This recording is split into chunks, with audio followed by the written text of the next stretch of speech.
And so a couple of things on this. So one, to give you an idea of how far back Robert Francis Kennedy Jr. has been a dissident voice in the Democratic Party. It goes back to his father's campaign, which everybody then, it's fascinating, by the way. When his dad ran in 1968, the same press, the same Democratic establishment, many of the same so-called anti-war voices bashed Robert Kennedy Sr., by the way. So they wanted to snob McCarthy instead. It was going to go nowhere. Nobody really liked. He was only getting votes because he wasn't LBJ. But so this is history repeating itself. I mean, Robert Kennedy Jr. is witnessing it in live time. He was 14 at the time his dad ran. So he's the oldest son of that generation of Kennedys. That's why he remembers this better than anybody else in that family and represents the best of his father and his uncle better than anybody. But in 1974, he's in law school. He's writing articles attacking the CIA and the State Department for replacing Allende in Chile. In 1975, before the Church Committee develops all of its facts, he's attacking the State Department and the CIA and the U.S. military for being involved in foreign assassinations, before there was a law banning it.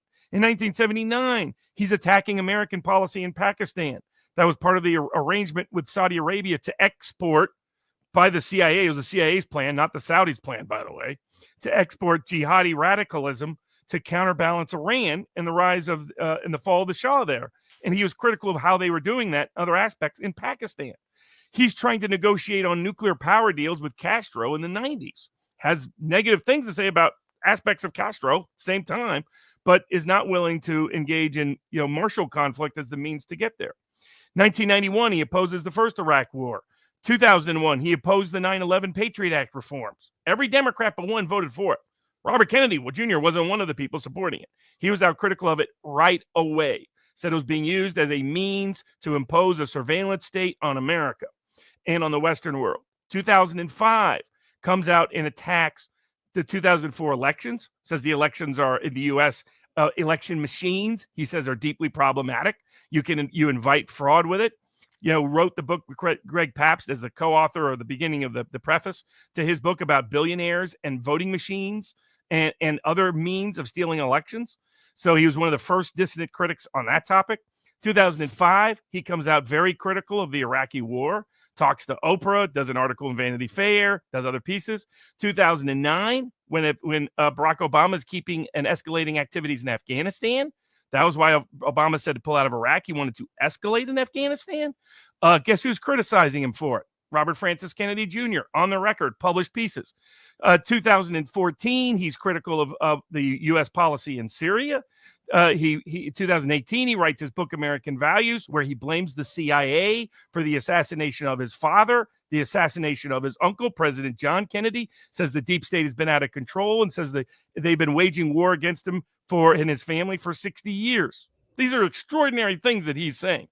During that time frame, he's working on the populist side of environmental law, not the elitist side of the environmental law. And what do I mean by that? He means defending the right of a black community to keep a sludge and a bunch of dirty landfills in their backyard, cleaning up, representing fishermen, representing farmers, representing ordinary workers against people that are being discriminated against or hurt because of a range of big corporate policies. There's things I disagree with him on this context, but he has been more on the popular side than the elitist side environmentally.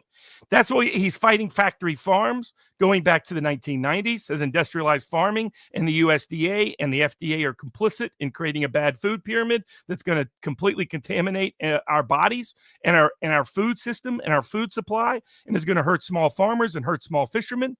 It goes after industrial farming, industrial fishing, industrial food supply across the board.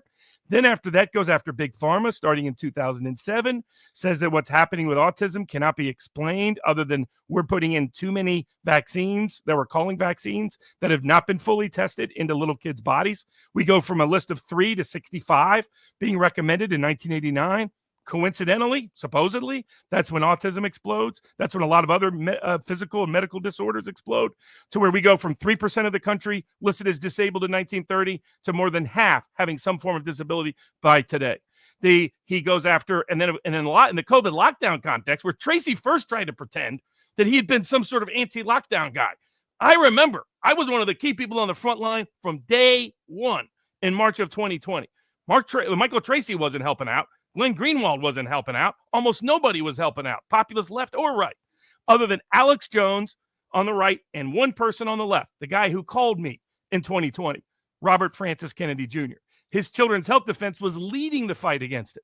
Robert Francis Kennedy Jr. goes on Patrick Bet-David in early May and is the first big high-profile public critic of the lockdowns. Says this is about a surveillance state, stuff that Children's Health Defense had been talking about since early March of 2020, from the very beginning, and then leads the fight, leads it around the world, speaks in Europe, speaks in DC, speaks across the country, was organizing conventions and conferences on this.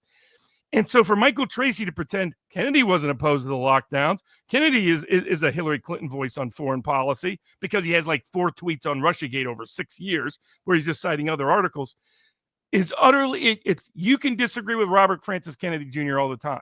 If you don't like him because you don't like the Kennedy family, fine. If you don't like him because you disagree with him on abortion, disagree with him on guns, disagree with him on climate change, that's a completely fair policy position to have. Just don't lie about him.